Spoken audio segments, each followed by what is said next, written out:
They were rampaging along, won their first 2 games. They've lost their last 2, but they could have probably won both of them. A fantastic looking facility there in the deep south. I'm sure they're going to come out firing tonight.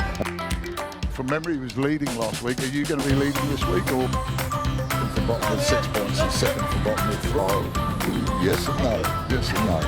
It paid off for them. They got a 2, doubled a 4 and won 6 points. Depends what the teams above you do, doesn't it? Welcome to the Bowls Hour, brought to you by Summerset Retirement Villages and Dynasty Apparel. This is the official Bowls New Zealand podcast for talking all things bowls. I'm joined by Alex Reid as my co-host, and on the show today we'll be talking to Gayle Melrose, Kevin Hickland, Sally McKenzie and Kevin Smith.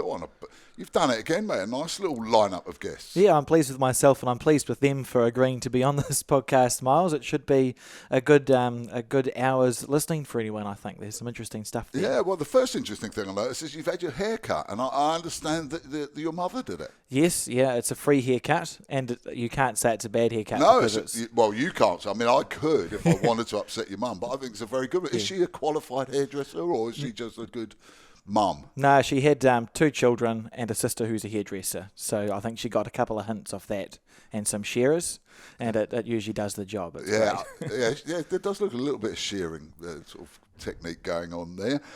What are you most looking forward to in today's show? I mean, I know no guest's more important than another, but what are you looking forward to? Well, it's a good question. So we always ask a question of our guests at the end, and I played bowls on the weekend. I've got multicoloured bowls, Miles. I've got 6 colours in my bowls, so like a rainbow sort of spread. Yeah. So I'm going to ask our guests at the end if they like the multicoloured bowls or if they don't, because there's 2 camps in our sport. I can well imagine it. it. So I'm looking forward to hearing what the answer to that's going to be, and I'm certainly in one of the camps. Fantastic. What good question.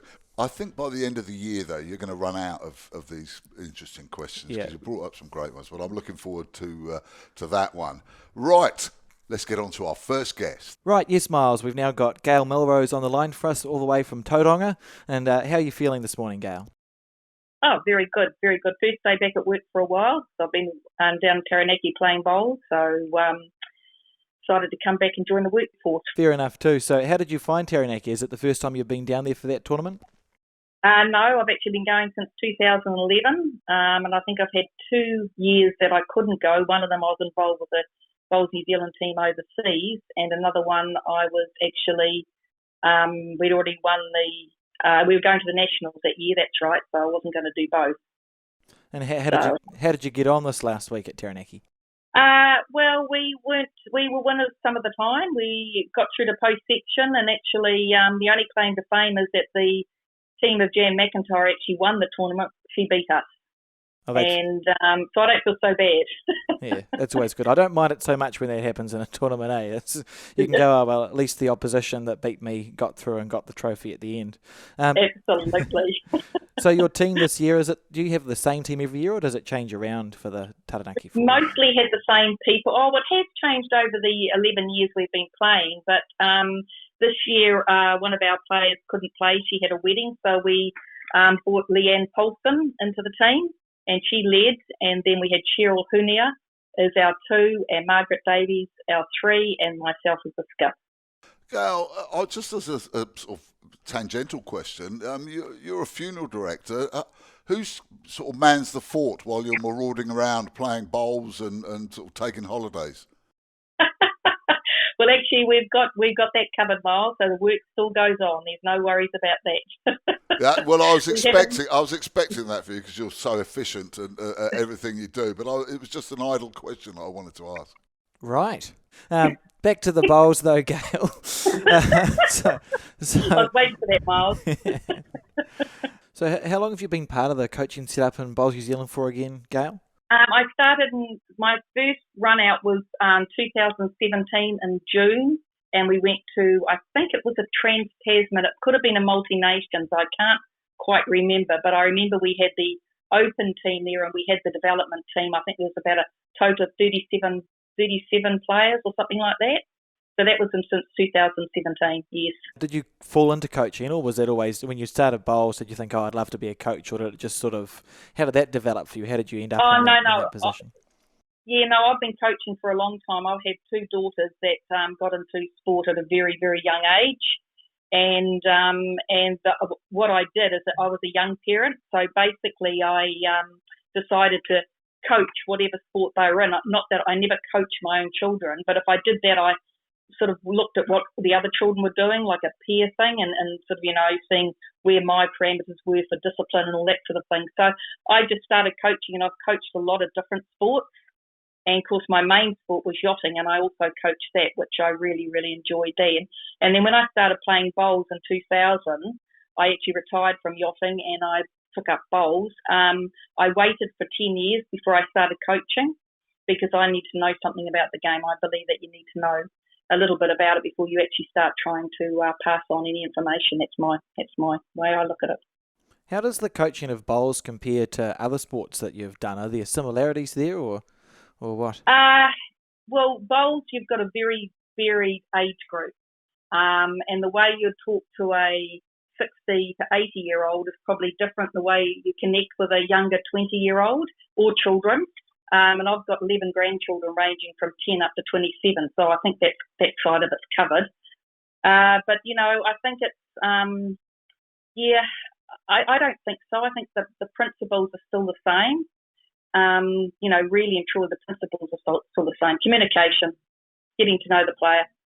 It's fascinating you brought that up, actually. I'd never really thought about that before, Gail, that bowls perhaps is unique for a coach in terms of that widely varying age range. I'm trying to think of other sports that would have anything similar. I don't think there is. I don't think there is another sport where you can have them from such.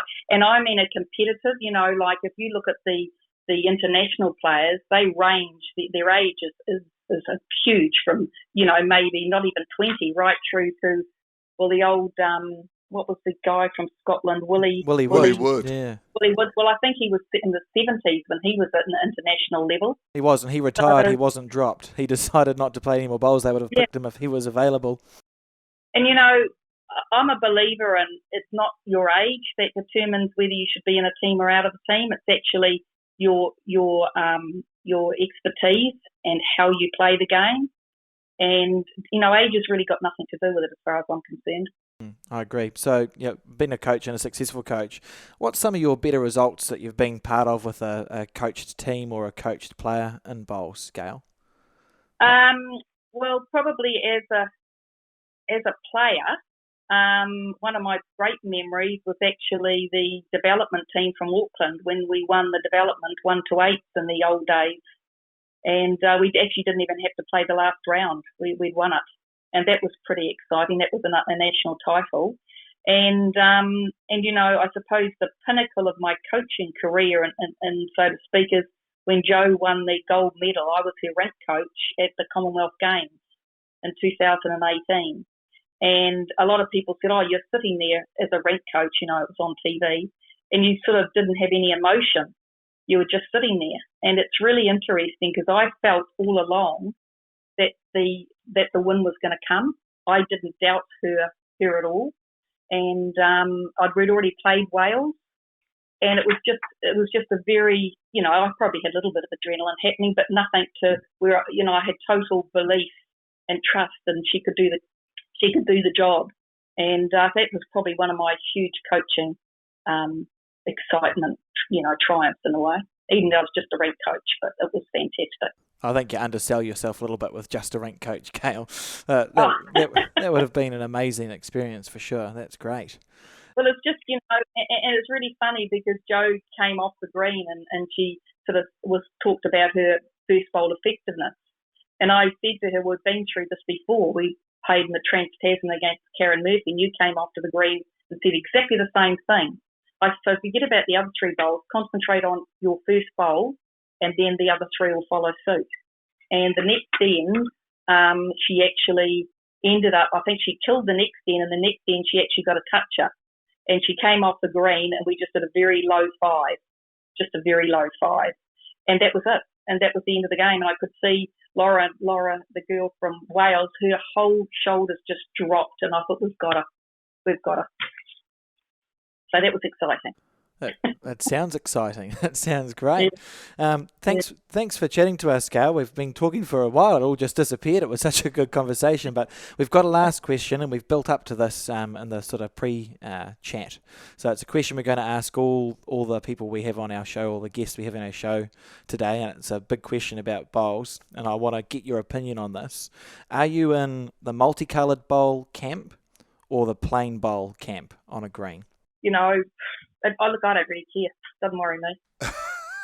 A bowl's a bowl. That's as long as fair it goes enough. in the right direction and does the right thing, that's fine with me. Yeah, don't worry about what the other person's got. Worry about what you've got.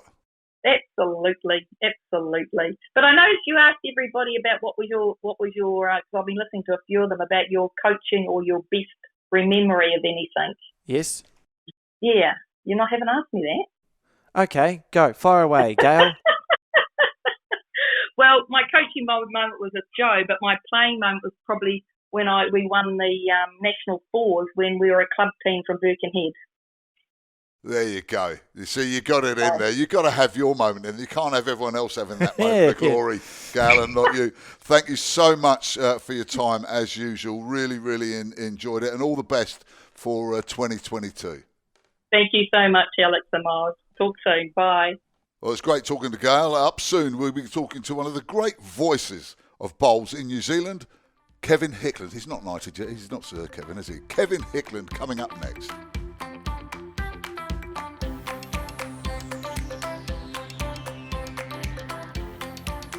Welcome back to the Bowls Hour, brought to you by Summerset Retirement Villages and Dynasty Apparel. Alex, really enjoyable chatting to Gail just previously. Fascinating life, with a lot of yachting involved, and then becoming a funeral director and coaching bowls and still playing bowls. It's quite a busy life. Yeah, it is. There's lots of stuff there. It was good to have a chat to Gail. I blinked and the minutes just sort of. And this is the one thing that when she mentioned the fact about the coaching of coaching 19-year-olds and 80-year-olds. I'd never really thought about that in terms of the totally different dynamic that you're dealing with all those different age groups. I just found it absolutely fascinating. Yeah, it's great. I love that in bowls you have an 80-year-old junior bowler. I think that's I think it's just a brilliant thing that we have. And yeah, the communication is a challenge for the different ages, but you learn it pretty well. I must join a club actually so I can be a junior. Yeah, fair enough too. I'm sort of reaching out for something to make me feel a bit younger, so that might be it. Well, Gail was magnificent. Who have we got as our next guest? On the line now, Miles, we've got Mr. Kevin Hickland calling in from wherever he's calling in from. How are you feeling, Kev? Yeah, very good, thanks, Alex. Yeah, it's been a pretty, clocked up a few miles since the Nationals, Summerset Nationals started in Christchurch in January, but it's all been very enjoyable. You've been all over the place. Do you know where you are? And if you do, can you tell us where you are now? Yeah, I'm sitting in my home office in Auckland. Just waiting to go away again now for the fours and mixed pairs in late February in Taranaki, where I must say, look, I just urge people in regard to the forthcoming Summerset National Fours and mixed pairs, get a team, get an entry in, because without any shadow of doubt, and I know this will offend some people around the country, you have the opportunity to go away, play bowls for at least 4 days in section play in the fours and all mixed pairs on the best greens in New Zealand. And Morris Symes also made that comment as well. Yes, the greens are absolutely outstanding throughout the province, and you'll certainly get well looked after with great hospitality. And I just urge people, get your team together and get down there to Taranaki, where we'll be bringing you the live action again. Where were you born, Kevin? That in that area, just checking, just checking. But in saying that, one's always got to applaud when whether it's a sport or a business or an individual presents something above the average. And that's certainly what the Greens of Taranaki do without any shadow of doubt. Yeah, Kevin, I was just being cheeky there, and I don't, having known you for many years, you don't give praise lightly, and you've seen everything there is to see in the game of lawn bowls and every different type of green. So if you're saying that they're top notch, they're top notch. They certainly are. Yeah, I'm looking forward to it. It should be great. So you've been around the country a little bit in the last month, and you've done, a lot of commentary in general. So what I sort of wanted to get a feel for Joe Bloggs, like how long have you been doing bowls commentating for, Kev? Like what was the first time you recall commentating a bowls match? Oh, it would be well over 20 years ago, I would say. Now, myself and the great Stu Scott, in what was then Sports Roundup, the lazy, hazy days of summer, where all sports were taken around the summer period, and we did live commentary on radio. Stu was the lead man, of course, and we commentated virtually the nationals every year. And of course, in those days, there was the men's nationals and the ladies' nationals followed. And we also did the likes of the world champion and champion singles, trans-Tasman, all sorts of things. And of course, in those great days of radio sport, in that summer period where there was a downtime on some of the main sports, it enabled us to get a very, very good airtime through radio sport. And Miles, you're sitting there, I know you would know in those days, sport, not talkback, really was the focus of radio sport. And it brought a lot of enjoyment to a lot of people around the country, as did, of course, the old Sports Roundup. Very well said, Kev. Oh, that's interesting. So for Joe Bloggs Bowler, there was obviously, we had a period at Bowls New Zealand, or as a sport where we had maybe less coverage and there was no, live streaming didn't exist. And we weren't on the radio a huge amount. I think it was at the Dunedin Nationals. Can you talk us through that first Nationals when you got on a mic, and I think was there a tablet and that was about it? No, it wasn't. No, it wasn't that sophisticated. We actually had two phones. Tamara, who had just recently started with Bowls New Zealand at that point in time. Tamara and a couple of phones and a lot of cable. And away we went, and I sat inside the club rooms at Tyree, and Tamara was running up and down the greens, changing the phone angles, etc., on little tripods to get the best coverage. And when I look now, when I was sitting there at Paratiru with my good friend Phil Quinney and Johnny Newa doing the final of the men's fours, I was pleasantly surprised at the fantastic production of which Bowls New Zealand have moved towards now. And I can assure you, after watching bowls coverage from a number of nations and a lot in Australia, Bowls New Zealand, in my viewpoint, in the quality of that they're bringing that to viewers, is very professional. It's first rate. From where we came from at Tyree, that's 7 or 8 years ago, and how we've moved on since then is outstanding. And the coverage and quality and professionalism of what the Bowls New Zealand package brings is certainly right up there. Yeah, I don't disagree at all. I think it's a pretty impressive product that's created, and we just seem to get more and more cameras every year. Yeah. Kev, I think we're up to eight cameras now. Yes, there's cameras all over the place. They're everywhere, and it's very good. And I must applaud the players as well, who have been very, it's very difficult when you're doing fours, as a case in point. But the Tamara and Melissa, along with the people in Taranaki, they put, which we'll use in the Summerset National Fours as well, they put markings out on the green where ideally we'd like the players just to stand to the side of those. And the players were very thankfully for the players and our lollipop people, they were very accommodating, which you watch some other coverages and the people are standing all around the head. You can't see what's going on. So, thanks to the players and the foresight of trying to make it work for everybody, so to speak, it is what it does. And, 8 cameras. It's a TV studio, a mobile TV studio, really. And when one considers, to go back to the old days of TV1, as a case in point, when bowlers used to scream, and rightly scream, that we want to have live TV coverage of our game. Well, in those days, of course, TV1 really were only interested in covering major events And as with Sky as well, they had contracts with major sports.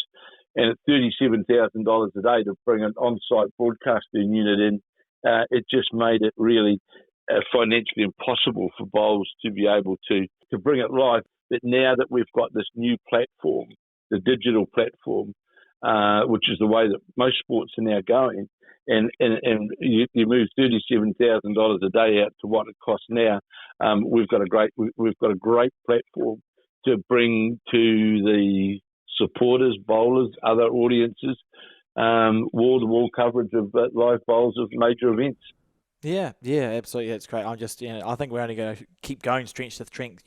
You couldn't see a few years ago us getting to where we are now. I wonder what we're going to be like in 5 years, Kev. But I've been asked to ask a question of you. Apparently, was there a secret stop that you made on the way home from the Taranaki Fours somewhere? I've heard about. There's a number of secret stops, to be fair, Alex. Right? There was the white bait at Mokau. It's a butcher shop that sells whitebait in Mokau, so one always got to stop there and pick up some whitebait. And when we were in there, and Marley and I were in the shop, it was very interesting. We were going to buy some sausages from there as well because they specialised in sausages. And they had sold over the weekend 600 kilograms of sausages in a little wee place like Mokau, right? 60 miles north of New Plymouth. And then, of course, you always got to stop at Pew Pew for the berry farm at Pew Pew, where they've got a fantastic variety of fresh farm berries there. And, I did manage to take the opportunity rightly to sneak in a mixed berry snow-freezed ice cream. And then one stop at Pocono then to pick up sausages in Pocono. So, those are the stops on the way home.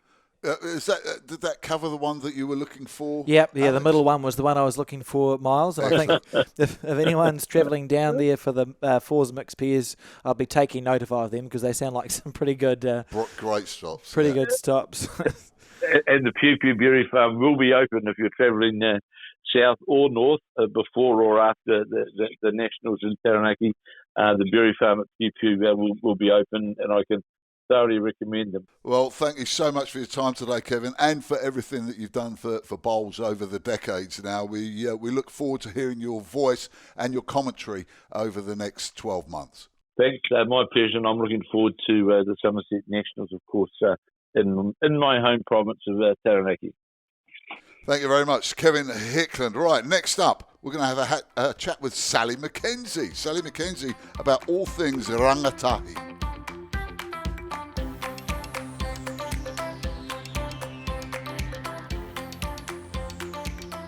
Welcome back to the Bowls Hour, brought to you by Summerset Retirement Villages and Dynasty Apparel.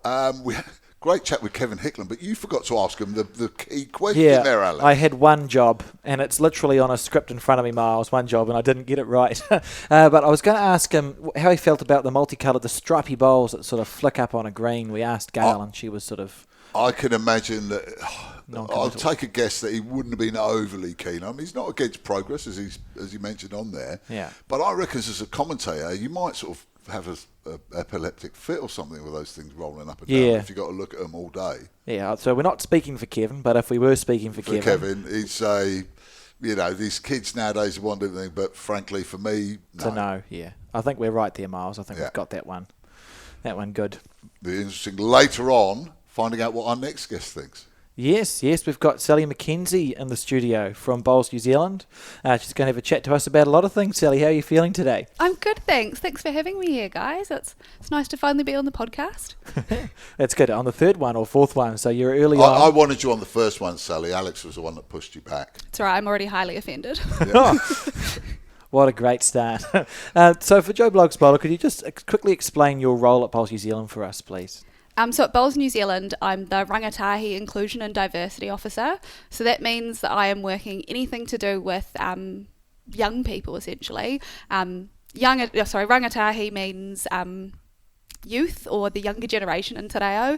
And that's the biggest thing that I feel like Bowls can do is getting that younger generation in Bowls. And that's pretty much my job, is opening up the game to a different group of people. It's showing that it's not just about the old white guys, but it's a bigger demographic, and promoting those young bowlers that we already have, as well as trying to get those new young ones coming through.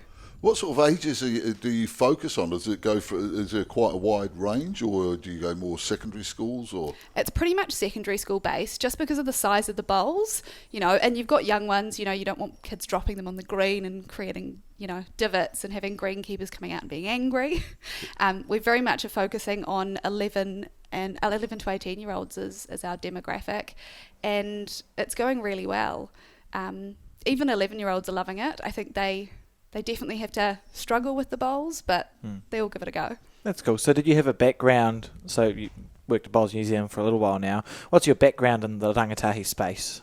So I was a secondary school teacher. I was overseas teaching in the UK, and I worked as an English literature teacher, as well as being the special educational needs development officer. And then before that, I studied sport at university down in Otago. So this is kind of the perfect amalgamation of those two things, is working with kids and working in sport. It's kind of my dream job. Sounds like it does. It sounds like you're just made for the job. Teaching kids. Did it teach you a lot about kids and about how to reach them? In other words, so that you can put it into practice in this job. Oh yeah, definitely. I think being in a classroom with kids is so different to being outside with them, and finding out what kids really enjoy and giving them something to feel special about is so exciting. And bowls is that sport that anyone can play and anyone can be successful at. The kid that isn't really great at soccer or hockey and isn't very fast is often one of the most talented one who plays bowls, because they have that focus.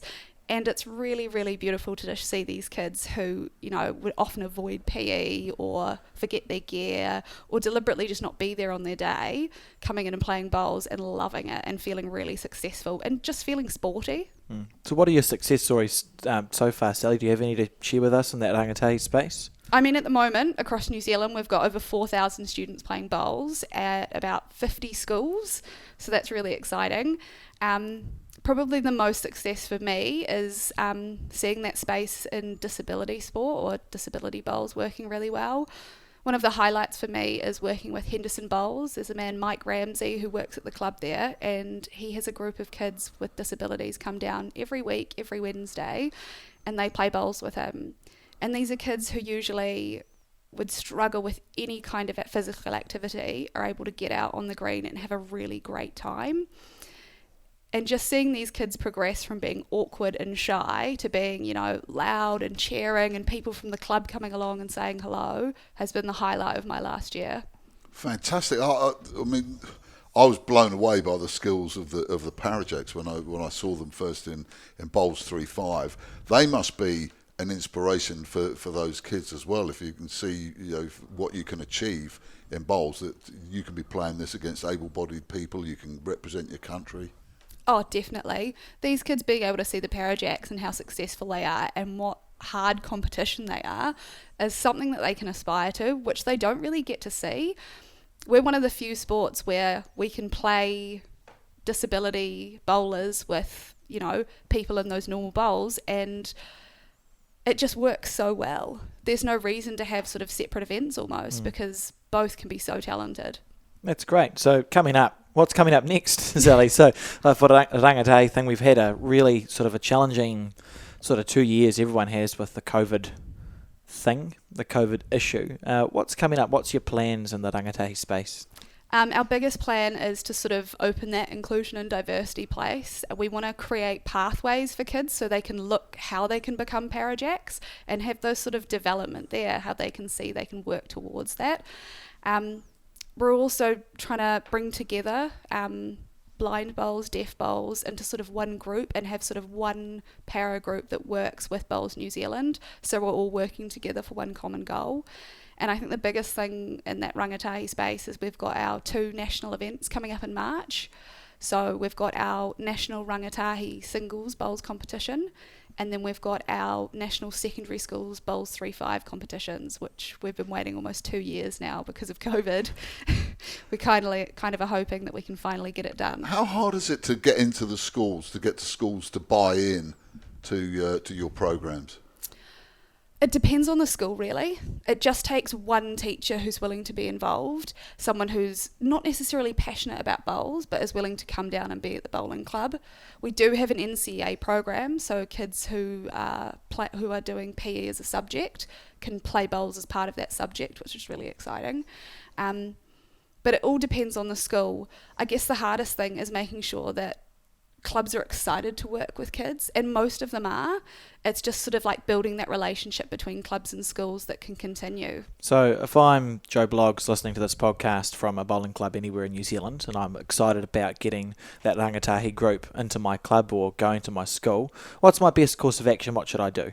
The best course of action is probably to contact the sports department or the head of PE. But often include in your email, it doesn't have to be a PE teacher. You know, there might be an English teacher out there who's been thinking, oh, I want to take up bowls. And that's the perfect opportunity for them to bring maybe 5 kids down and start an after-school program. And for me, it shouldn't be about the competition of it all. It shouldn't be about, you know, telling a kid how to hold the bowl in a very specific way and doing it their way. It needs to be about fun. And then after the kids have been involved, they'll start to ask for that coaching and that involvement. That's great. That's really exciting stuff, with the Rangatahi. And that makes sense as well. Let them just enjoy themselves at first before you start getting too technical with them and start maybe putting them off. But it's right. I think you're right. I think once they get into it, they'll want to get better. They'll want a thing, and then they reach out, and then there's the opportunity. Have you taken up bowls yet yourself, Sally, or are you? I'm trying really hard. What's stopping you? My skill in bowls. Right. There's been quite a few times where I've gone into a club and had a secondary school along, and I've tried to give them a demonstration. A few kids have said, are you aiming for the jack or what? Well, yeah, what were you demonstrating then? That's good. You're just giving them something to better. Yeah, as long as they're better than me, it's fine. I think it gives them a bit of confidence. That's great. Okay, well, we're sort of... You know what the question is going to be next, because we've already mentioned that I forgot to ask it last time and I refused to forget it this time, Sally. So the bowl we're asking about, it's not the speckled bowl or the coloured bowl. It's what are your feelings on like the multicoloured split? I don't even know what you'd call it, Miles. The one that flickers up the green. Do you prefer them, or would you just prefer a plain coloured bowl? What camp? I love a bit of colour. I think it's great to see it going down the green, seeing that stripe. It makes it a little bit more exciting. Yeah, Good. See, this could be a generational splitting question. I suspect you're right. And Sally looks, that she's got quite a few decades less on her clock than Mr. Hickland's got. Not that we asked Kevin what his thoughts were. We made it up for him. So interesting. Yeah, I'm all for it, mate, as long as people enjoy it. If it encourages more people to play and they're enjoying it out there, fair enough. And it pees a few people off, so be it. Thank you very much. Well, thank you, Sally McKenzie, so much for your time. We look forward to catching up with you later on in the year and seeing the progress. And hopefully, fingers crossed, we can get these tournaments up and running that you've been waiting for 2 years to do. Yeah, I'm really hoping that we don't have another big COVID outbreak and it stops us. I think it will completely break my spirit, but everyone's keeping their fingers and toes crossed, so it's really exciting. Right, that's Sally McKenzie there from Bowls, New Zealand. But we've got one more guest to come. We'll tell you who it is after this break.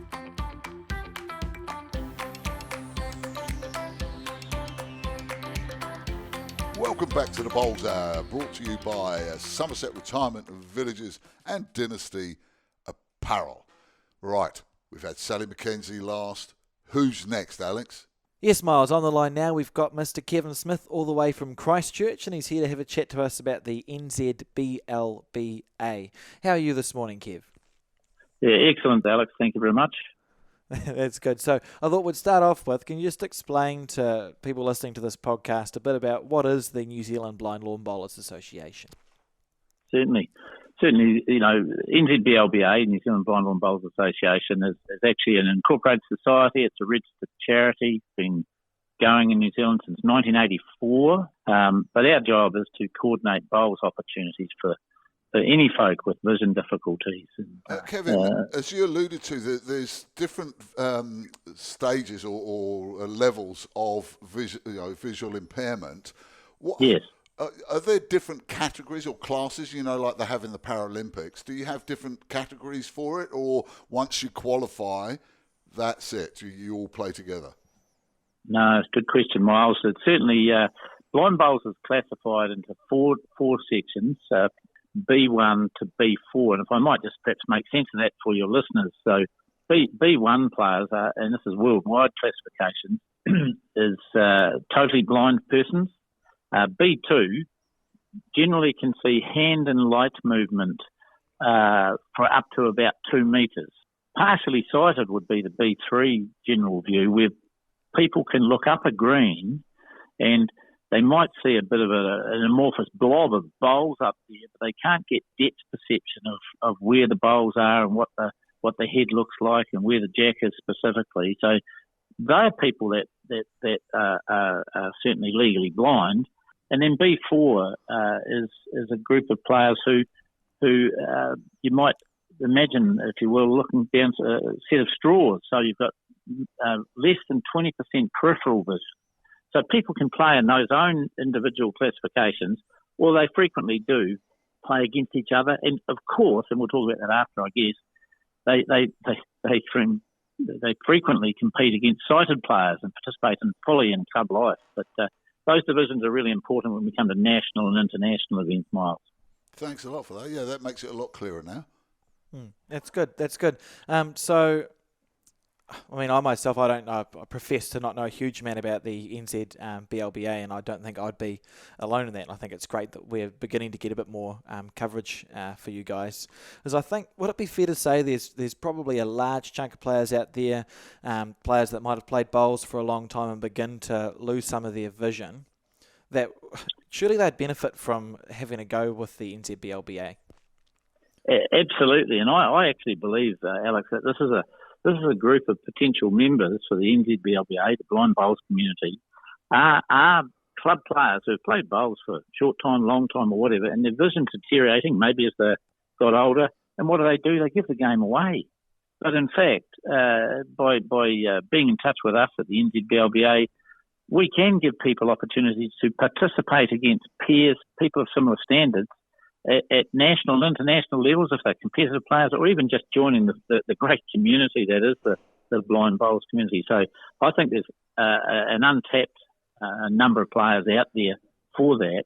And of course, we work closely with Blind Low Vision, national organisation, to try and attract more and more people. We certainly would love to have more women players. Women players are fewer in the blind bowls community, but opportunities for them to join in and of any age to play nationally and internationally within the blind bowls community is rich opportunities, really.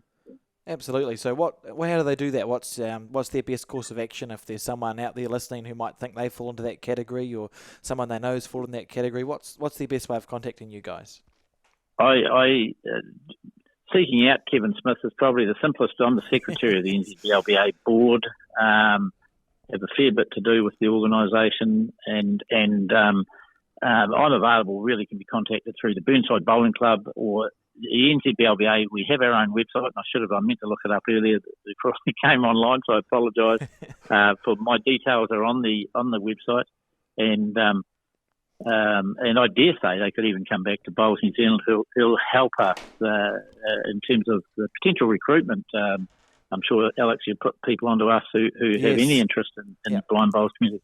While I'm talking about that, I just really want to make a plug for Bowls New Zealand. I mean, I really want to commend Mark Cameron and the leadership of the whole Bowls New Zealand team in the last few years.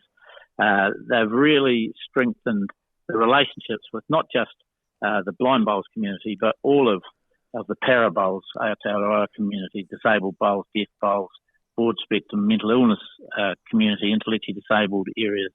And so we're looking to strengthen our relationships more and more and more with Bowls New Zealand and the wider para bowls community, because working together and working with clubs, strengthening our relationships with clubs, only helps everybody. I mean, we're all part of the wider community, and certainly we've found the blind bowls community are welcomed in the bowls clubs, and people are amazed when they see our blind members coming and participating. The standard of play that people play.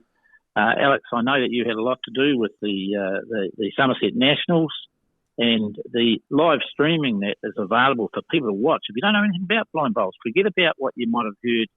Somebody holds a bell up the other end or a rag or all those sort of things. That's not how it works. Have a look at the live streaming on YouTube. If you just type in NZBLBA singles, NZBLBA pairs, either this year, 2022, or last year, 2021, and you'll see amazing bowls played by these athletes, because that's what these people are. They are athletes participating in their competition. It's brilliant. Two things. I was lucky enough, I played, when I first started playing outdoor bowls at Gate Park Club, so I knew the monks, and David just amazed me with his ability. But going to the live streaming and the way the athletes are able to place their bowls and the communication that happens, I was part of the indoor bowls they have in Nationals. And I went down to just watch, and I got called in as a director at very short notice, and I got given a crash course in the way they work. And they work, and I'm not sure if it's the same in the outdoor things, but they work on a clock face. The head's on a clock face, so 12 o'clock is the marker's end, and 6 o'clock is the bowler's end, and then you've got 3 and 9, and their length is between 15 and 20, which is how many feet up the jackers. And it was great fun, and it was incredible because you are communicating with the bowler, where the jack is or where the bowls are and where everything sits on a clock face, and they just have that amazing ability to place that in their head. You're making really strong points there. Yes. Sorry, Alex. No, that's great. I was just strong points there about the role of directors. I mean, everybody from B1, B2, B3 does require directors, because the directors are their eyes, and so that they're a peer, they're a partnership, and that relationship is so crucial. If somebody's totally blind or can only see a couple of feet blurred, for example, as the player I work with, Dean Robertson, who's in the high performance squad this weekend coming up in Auckland, the relationship between the director and the player is crucial to share information when the player is playing their bowl, when they finish their bowl, where it is, and in relation to the head, exactly as you described, using the clock face. And the players make the adjustment. The directors help with line, but the players, the truth is really the director's in charge of the line to help the player play the correct line, but the speed adjustment is made by the player. And there's incredible performance as anybody watches. These people are inspiring the courage they play to play the game, really. Yeah, it is. And I mean, I would encourage anyone, if you're interested in being, I've had that one opportunity at an indoor level to play the part of a director, and we were quite successful that day. And it's probably one of my favourite bowls memories, to be honest, because the satisfaction you get from working with someone and being successful and seeing how much they take from winning the games, and it was just brilliant. Like, I'd strongly encourage, if you're thinking that you have something to offer in that space, again, I suppose it's the same thing as if you think that you might want to join the NZBLBA, you just contact Kevin. Like, I couldn't recommend it higher. And the way I found your phone number, Kev, and I'm sure if I'm allowed to say this, just Google Kevin Smith, BLBA, or Blind Lawn Bowlers Association. It pops up because that's where your website is. You've got your contact details there. So just a little old Google, that'll do the trick. Thank you so much. Could I just finish with one little ethos that we have in the blind bowls community, and it really comes from John Wooden, the basketball coach from the USA. He won 10 college championships and was a winning player as well. And he's got a phrase that we've embraced, and it's, "Don't let what you can't do stop you from doing what you can." And that's really the whole guts, for want of a better word, excuse my lack of English there. That's the whole emphasis of the New Zealand blind bowls community. Don't let what you can't do stop you from doing what you can, and that's what they do. So thanks very much for the opportunity. Don't forget to ask him the vital last question. No, I won't. Yes, good thinking, Kev. So we've been asking everyone this question, and we think there's two camps in bowls. So there are those, the multicoloured bowls that are a little bit controversial. They've got the stripes on them, so they flicker up the green. Yes. Are you a fan of them, or are you not a fan of them? I look away. That's me as a player. I look away. I get a headache otherwise. some of them, the black and white, just 2 colours. 3 colours, they're sort of a bit more blobbed, but I look away. So we'll take that as a sort of, a tacit no. Tacit no, or even a strong no if you like. Strong no, yeah, sorry. Yeah, no. Let's go strong no there, Kev. Strong no. Yeah. Hey, Kevin, thank you so much for your time, and thank you so much as well for what you do for the game of bowls in the blind community. And I'm sure people who listen to this, I think we're going to get more interest in it, more people getting involved, and all the best for you for 2022. Enjoyed the show again today, Alex, very, very much. I look forward to next week. Thank you for joining us for this episode of the Bowls Hour, the show for all things bowls. Don't forget, share this podcast with your friends, family, fellow bowlers, or anyone else that you happen to be stalking on Facebook. We'll be back again next week with 4 more guests to talk more bowls. So until then, roll on. They were rampaging along, won their first 2 games.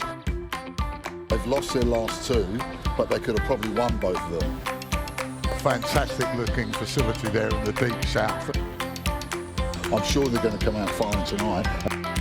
From memory, he was leading last week. Are you going to be leading this week, or From bottom with 6 points and second from bottom with 3. Yes and no. Yes and no.